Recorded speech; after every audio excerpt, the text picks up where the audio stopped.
Imagine करें आप एक ऐसी ट्रिप पर हैं जिसमें आपको सिर्फ 12 घंटे लगने हैं। रास्ते में ट्रैफिक जैम की वजह से आप रुक जाते हैं, इंतजार करने लगते हैं कि कब ये जैम खुलेगा। और नॉर्मली तो कुछ मिनट्स में जैम खुल भी जाते हैं, लेकिन कैसा लगेगा आपको अगर ये इंतजार सालों में बदल जाए और 8 साल तक आप उस ट्रैफिक जैम में फंसे रहें। और इन 8 सालों में इंतजार करते करते आप अपने साथियों की शादी होते देखें, उनको इबादत करते देखें, हत्ता कि उनको ओलंपिक्स गेम करवाते हुए भी देखें, लेकिन वहां से जाने की कोई हिम्मत भी करेगा तो जान से हाथ धोना पड़ेगा। ये ऐसा ट्रैफिक जैम हो। दोस्तों, ये स्टोरी है सुएज क्राइसिस की, जो रिलेटेड है सुएज कनाल से। और ये ट्रैफिक जैम रोड पर नहीं बल्कि पानी पर लगा था। हैरत की बात यह है कि इस ट्रैफिक जैम ने दुनिया में 520 एटॉमिक बॉम्ब्स को ब्लास्ट होने से भी रोका था। तो ये बात है 1967 की, जब 15 कार्गो शिप्स एंटर होती हैं सुएज कनाल में, और ठीक यहाँ पर ग्रेट बिटर लेक में ये कार्गो शिप्स स्टक हो जाती हैं और 8 साल तक ना ये शिप्स आगे जा सकती हैं और ना वापस जहाँ से आई हैं। हजारों क्रू मेंबर्स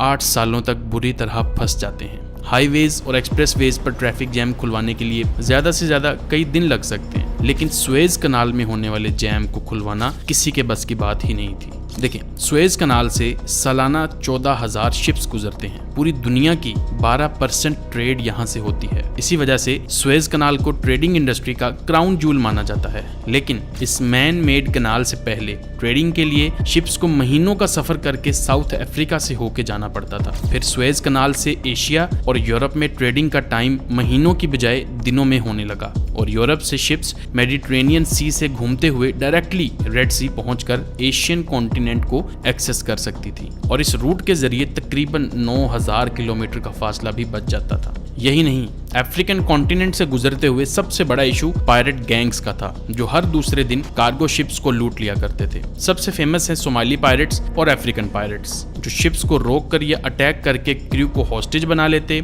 और फिर करोड़ों डॉलर्स का माल ये या तो लूट लेते या हॉस्टेजेस को रिलीज करने के लिए लाखों डॉलर्स डिमांड करते।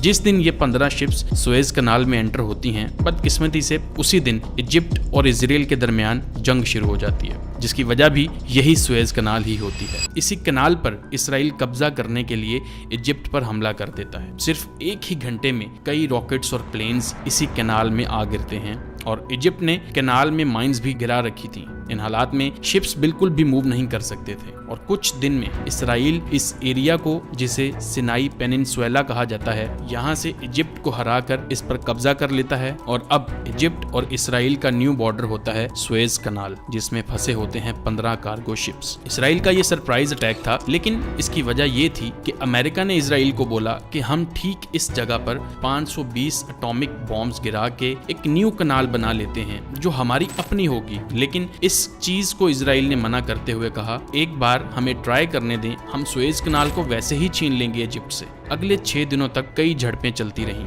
और अब दोनों मुल्कों की फौजें आमने सामने थीं सुएज कनाल के दोनों तरफ पर। इसराइली फौज को सामने देख इजिप्ट ने सुएज कनाल को फौरन क्लोज कर दिया। सुएज कनाल के दोनों साइड्स पर शिप्स को खड़ा करके उसको ब्लॉक करने के बाद ब्रिजेस को खुद डिस्ट्रॉय कर दिया इजिप्ट ने, ताकि इधर से कोई गुजर ना सके, और कैनाल में ज्यादा माइंस इंस्टॉल कर दी ताकि अब इजराइल मजीद एरिया कब्जे में ना ले सके। इस सब के दरमियान 15 कार्गो शिप्स स्टक थी ग्रेट बिटर लेक, जिसके वेस्ट में थी इजिप्शियन आर्मी और ईस्ट में इजरायली फोर्सेस। इनके पास एक ही ऑप्शन था, अपनी जगह पर खड़े रहकर वेट करना। कैनाल के दोनों तरफ में बाहर वाली साइड्स पर कई 100 शिप्स और भी रुक गए, जो कैनाल को क्रॉस करना चाहते थे। कुछ दिन तक तो वेट किया जा सकता था, लेकिन आखिरकार ये जैम मजीद लंबा होता गया, और जो शिप्स सुएज कनाल को क्रॉस नहीं कर पा रहे थे वो दोबारा अफ्रीकन कॉन्टिनेंट से गुजरने लगे, जिसकी वजह से ट्रेडिंग कॉस्ट में इजाफा हुआ, फ्रेट चार्जेस बढ़ते गए, जिसका असर पूरी दुनिया में दिखने लगा। दूसरी तरफ सुएज कनाल में फंसे 15 शिप्स को फिलहाल कोई नुकसान नहीं पहुंचा,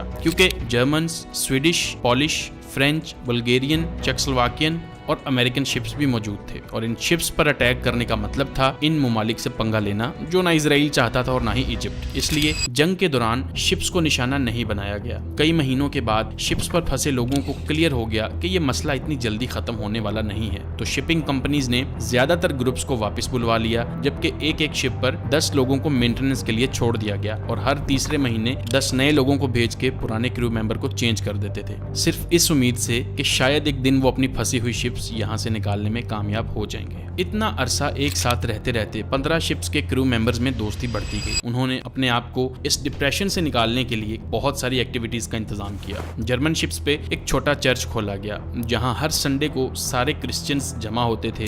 बुल्गेरियन शिप पे हर रोज मूवी नाइट का बंदोबस्त किया जाता था। स्वीडिश शिप पे पूल पार्टीज और ब्रिटिश शिप पे फुटबॉल खेला जाता था। हत्ता कि उन्होंने यही बिटर लेक के बीचों बीच ओलंपिक्स गेम्स भी करवाई थी, जिसको बिटर लेक ओलंपिक्स 1968 का नाम दिया गया था। एक के बाद एक साल गुजरते जा रहे थे, लेकिन ये शिप्स एक ही जगह पर खड़ी थी। आखिरकार एक वक्त ऐसा आया कि इनके ऊपर मट्टी की लेयर जम चुकी थी, क्योंकि ये न्यूट्रल शिप्स थीं और इनका इस लड़ाई से कोई लेना देना नहीं था। इस वजह से इन शिप्स पर खाना पीना पहुंचाने के लिए ना तो इजराइल को कोई एतराज था और ना ही इजिप्ट को। 6 साल के बाद 1973 में ये जंग एक बार फिर से शिद्दत इख्तियार कर गई, लेकिन इस बार हमले की शुरुआत इजिप्ट की तरफ से हुई। इजिप्ट अपनी पूरी पावर के साथ सिनाई पेनिनसुला में घुसा और इजरायली फोर्सेस को काफी अंदर धकेल दिया। दोनों तरफ से भरपूर हमले किए गए, लेकिन इस बार एक इजरायली रॉकेट ना चाहते हुए भी एक फंसी हुई अमेरिकन शिप पे आ लगा और वो तबाह होकर टूट गई। हफ्ता चलने वाली ये लड़ाई दोनों तरफ हजारों मुश्किलात का बाइस थी। आखिरकार 24 अक्टूबर 1973 को दोनों के दरमियान सीज फायर का एग्रीमेंट हुआ और दोनों कंट्रीज ने अपने ट्रूप्स वापस बुलाना शुरू कर दिए।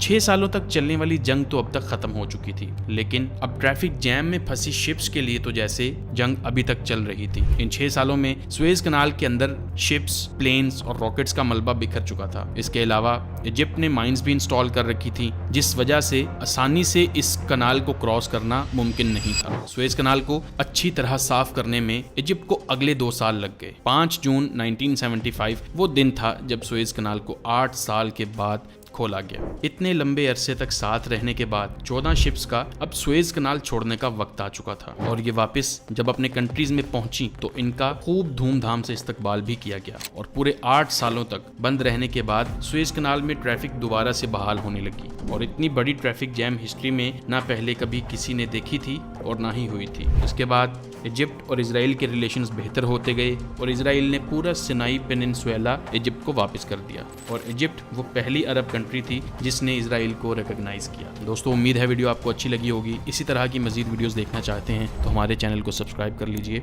अल्लाह हाफिज़।